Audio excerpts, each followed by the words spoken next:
Kitab Wahyu pasal yang pertama ayat 17-18 mencatat, "Ketika aku melihat dia, tersungkurlah aku di depan kakinya, sama seperti orang yang mati.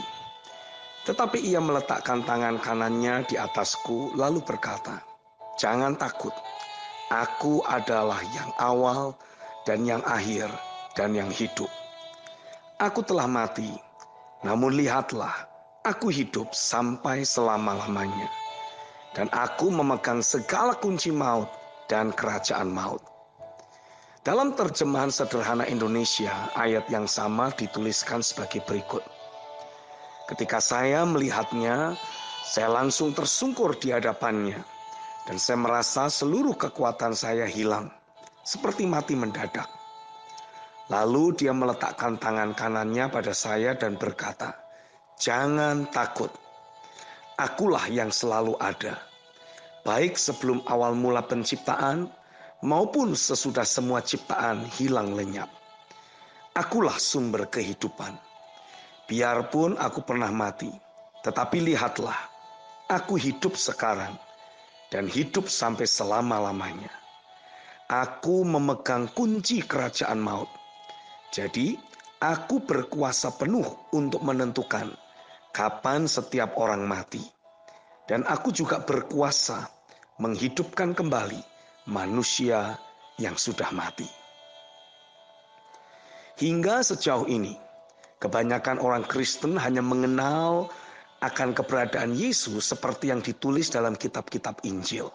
Atau lebih parah lagi, hanya mengenal dia sebagai salah satu tokoh sejarah umat manusia yang pernah ada. Dimensi pengenalan kita akan dia menentukan posisi rohani yang kita jalani dalam kehidupan sehari-hari kita. Bagi mereka yang hanya mengenal Yesus dari tulisan Injil, mereka akan mendapati bagaimana perjalanan rohani mereka terus naik turun dalam kehidupan sehari-hari. Sama seperti para murid ketika Yesus hidup di atas muka bumi ini. Orang-orang percaya tidak bisa disalahkan, karena memang hanya itu dimensi pewahyuan yang mereka miliki. Bahkan Rasul Yohanes yang pernah bersama-sama dengan Yesus secara lahiriah tidak bisa mengenali dia yang sudah bangkit dan dipermuliakan di sebelah kanan Bapa, ketika pada saat itu dia menyatakan dirinya di Pulau Patmos. Kitab Wahyu pasal yang pertama ayat 12-16 mencatat, "Lalu aku berpaling untuk melihat suara yang berbicara kepadaku. Dan setelah aku berpaling, tampaklah kepadaku 7 kaki dian dari emas. Dan di tengah-tengah kaki dian itu ada seorang serupa anak manusia, berpakaian jubah yang panjangnya sampai di kaki, dan dadanya berlilitkan ikat pinggang dari emas. Kepala dan rambutnya putih bagaikan bulu yang putih metah, dan matanya bagaikan nyala api. Dan kakinya mengkilap bagaikan tembaga membara di dalam perapian. Suaranya bagaikan desau air bah. Dan di tangan kanannya ia memegang 7 bintang. Dan dari mulutnya keluar sebilah pedang tajam bermata 2. Dan wajahnya bersinar-sinar bagaikan matahari yang terik." Itulah gambaran pewahyuan tentang keberadaan Yesus setelah kebangkitan dan dipermuliakan di sebelah kanan Bapa. Dimensi pewahyuan tentang keberadaan Yesus yang berkata, "Aku adalah yang awal, yang akhir, dan yang hidup," inilah yang kita butuhkan pada hari-hari ini. Inilah dimensi pewahyuan yang memberi kita posisi rohani menjadi lebih kuat dari maut. Yesus sudah mengalahkan iblis, dosa, dan maut.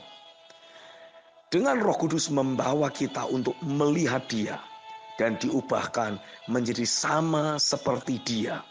1 Yohanes 3 ayat yang kedua, kita pun otomatis akan jadi mewarisi kuasa atau otoritas yang sama dari Yesus atas roh maut. Jadi bangkitlah di dalam rohnya, dan jadilah pondok tempat bernaung bagi bangsa-bangsa yang sedang mengalami kegoncangan besar itu. Kitab Yesaya pasal yang keempat ayat 4-6 mencatat, "Apabila Tuhan telah membersihkan kekotoran putri Sion dan menghapuskan segala noda darah Yerusalem dari tengah-tengahnya dengan roh yang mengadili dan yang membakar.